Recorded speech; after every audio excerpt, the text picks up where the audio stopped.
Hey guys, last time that we have seen each other, we were talking about what's the next steps you should take after being accepted onto the illustrious campus of Florida A&M University. Now, we're going to be talking about my top 10 do's and don'ts whenever you enter our campus. Let's get started.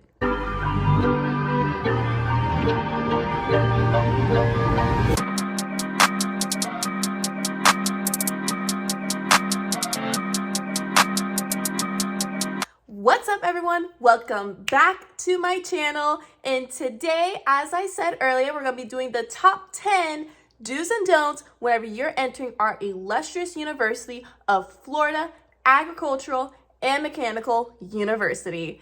I will be using a little handy dandy list that I have on my iPad today, and we will be splitting this video into 2 parts. Each one will have 5 different pieces of advice. So without further ado, let's get started. All right, you guys, let's get started. So I would say the number one thing that I've not only would advise to you, but as far as to some of my other peers that I've talked to as well, is be careful who you become friends with. Be careful who you associate yourself with, because that will make and break your college experience. I know with personal experience of mine that it definitely made and kind of broke a little what my college experience was and could be. Make sure you associate yourself with people that you have things in common with, whether it's your major, your values, or anything that is positive. Don't associate yourself with just anybody just because you want to be nice and you want to have friends. You have to pick and choose wisely, because this is, a new campus you're entering into, and you're going to meet a lot of different kind of people from different backgrounds and from different places, and they may not have the same mentality that you hold within yourself, which also ties into my last video when I talked about being involved on campus. Basically, you're going to be meeting different people from everywhere, and it's up to you to figure out whether you think they're a good person or a bad person. Now, I always, with me, come out with open arms saying that, I'm here, still be nice, be kind, but have certain boundaries for certain kind of people. You can have people that can just stay acquaintances, stay associates. You only talk to them if let's just say you have someone you talk to so that you can work on homework together and stuff like that. You can have that. You can have your friends, the ones that you hang out with, and you're able to have those deep type of conversations with, and then have best friends and stuff. But make sure you kind of distinguish where each person belongs. I know that I've have trouble doing that, because I kind of having everyone, I kind of welcome in everyone as a way to be we can all be friends, we can all be happy. But in the process of just befriending anybody and letting just anybody get in that close vicinity of your personal life, it can change who you are as a person without you even realizing it. So be careful who you become friends with, because it can make or break your future, not only at school, but in the long term, whether it's you getting your degree and your job or whatnot. Because at the end of the day, the life is basically networking. And you get through life sometimes with who you know. So just be careful on that one. Let's head to the next one. All right, let's get on with number 2, which I will emphasize it till the end of time. Get involved on campus. Please do it. You will not regret it. You will meet friends there, associates. You'll meet everyone you possibly could want to meet, whether it's getting into organizations. If you want to run for student government, go do that. Getting into the royal court, basically joining orgs, societies, associations is the best thing you can do for your future, because networking and finding people that you have similar values and interests with will make your college experience literally amazing, especially at an HBCU like FAMU. You want to be able to just You want to be able to just have a good time and not feel so isolated, because a lot of stuff are going to be happening. And if you feel like that you don't have anyone that you can share those experiences with, it's not going to be like it won't be as exciting as it can possibly be. So I emphasize get involved in campus. So what my last point is, as my last point said earlier, you can have those friends and those best friends, as well as those associates and acquaintances that you can talk to and rely on. So yes, get involved on campus. And also, this will also tie into another point. Please go to Set Friday. Please go to Set Friday at least once or even twice in your life. I mean, preferably if you can go to like most of them, that would even be great. But you know, we all have busy schedules. We're all going to college. But Set Friday is, I'd say, a requirement. You have to go at least once. You know, you get to see Black-owned businesses. You get to see orgs out there doing charity work and fundraising. Basically, Set Friday, you will be able to interact with people and you'll be able to interact with business owners as well. I know for me, I've gotten plenty of things from Set Friday that I really still use to this day, whether it was my little Rattler bag or some waist beads that I bought over there. If you want something kind of little cute, even a little vintage, anything that you could think of, you will probably find at Set Friday through a Black-owned business, and also be able to interact with different kind of orgs if they are on that set that Friday.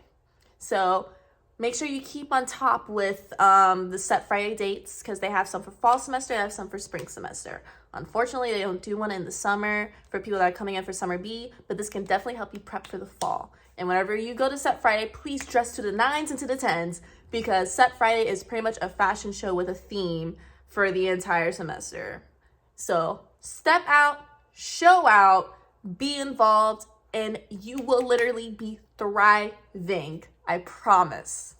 All right, and number 3, please study. Study.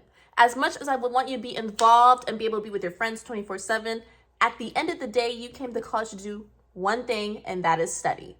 Study. Don't procrastinate, because a lot of times teachers will let you do your work early, especially through online classes. Get like 1 or 2 weeks ahead so you can have a little breathing period.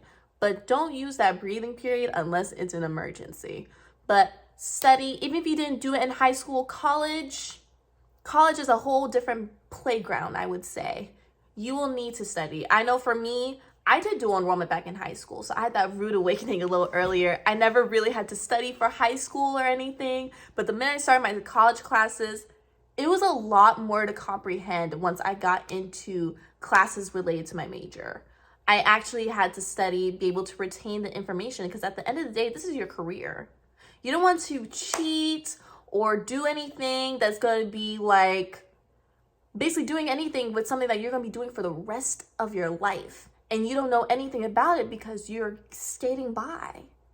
Study for retention. Do not procrastinate. If you need to use any of the services that campus offers, do not be shy. Which also reminds me, hold on. This goes into another point that I want to say as well, which is the Career Center. Career Center will always help you out. Always. Just go stop by. They'll be able to help you, and it'll help you lead onto the right path of the type of career that you want to, even if it means doing a major change or anything. Maybe you picked the wrong major because you didn't do enough research, but you stop at the Career Center and they're like, hey, you need to go into that direction instead. So please study, no procrastination, stay on top of it, because at the end of the day, you came to a university because you needed or you wanted to earn a degree. Now we're going to go on to point 4. We're almost done. Number 4, do not wait till your junior, senior year to start building your resume. Please do not do that. Not only are you going to feel rushed, you're going to feel crammed. It's just not going to be a good look, even if you're trying to go upper into like graduate school, med school, law school, any school that's higher education than a bachelor's degree. Building your resume starting as soon as you walk in the front door will look super great on your resume. Although you may be like, oh, it's my freshman year, I can worry about my sophomore year. Believe me, I had that same mindset. Did not work.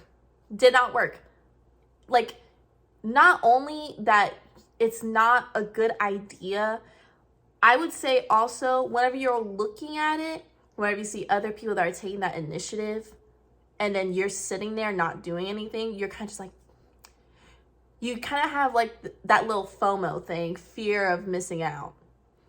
I know I did, and that's what really jump-started me doing what I'm doing now. Was not only through the mistake that I did of not getting involved, and also just focusing on other things that didn't matter in a sense, So whenever you're building your resume, even though I wouldn't even say wait till your sophomore year, like I said, just start now. As soon as you walk as soon as you walk on that campus, whether it's summer or fall semester, you gotta start networking, you gotta start prepping. And that goes back to me saying, make the list of the orgs that you want to join. Get interested, get involved, follow their Instagrams, turn on posts, story notifications, anything. Just do not procrastinate your resume builders. Whether it's orgs, teacher recommendations, anything, SGA, whatever. Do not push it back. Because if they see 4 years of involvement versus 2 or even 1 year, it's not gonna look good. And I emphasize the non-procrastination on the people that are coming with AA degrees as well, whether it's AA degrees or you have like 30 credit hours, any college credit hours. Your time is more limited than you think. You may think that, oh, it's my first year just being on a college campus, I can wait a year. No, because by the time you come on there, let's say you have your AA degree, you only have 2 years to be on this campus to do what you have to do to build your resume. Just do not procrastinate making your resume as thick as it can be. Do not. All right, last point for today. Let's go. Alrighty, my last point, I'm gonna end this on a more positive note so that you can actually come and watch part 2, is have fun. As much as point 1 through 4 is all about working, please have fun. Remember to stay involved in your hobbies or in your interests too. Outside of organizations, outside of clubs, outside of classes, outside of anything. Remember to enjoy yourself while you're there. Because at the end of the day, it's college, you're young, you're thriving, like it may be your first year without any other parental supervision. Take your time to actually enjoy it and not focus so much on stressing. Make a schedule. Give yourself days of rest. Give yourself time to, embrace the fact that you're in college. I even have a hard time doing that because I feel like I'm always playing catch up.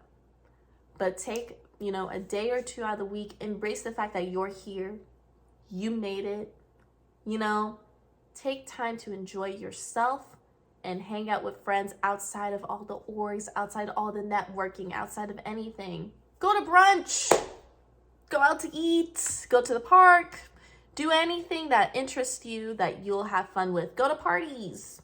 Just don't party too often, but, go out, have fun. Just balance work and fun. Don't make it too much work because you're going to look back on your college years and feel like that even though you were working, you didn't embrace the fact that you were there.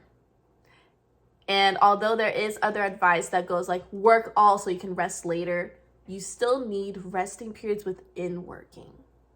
Because at the end of the day, you need to have enough energy to hustle anyways. It can't just be all hustle just so you can rest later. That's not going to be healthy.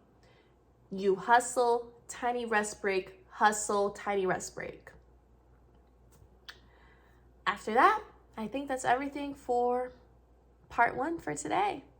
Thank you so much for clicking on this video and watching this video. Please make sure you like and subscribe and comment down below if my advice helped you, if there's any other thing you would like me to talk about in my next couple of videos. I hope you guys have a blessed and wonderful day or night whenever you're watching this. Peace.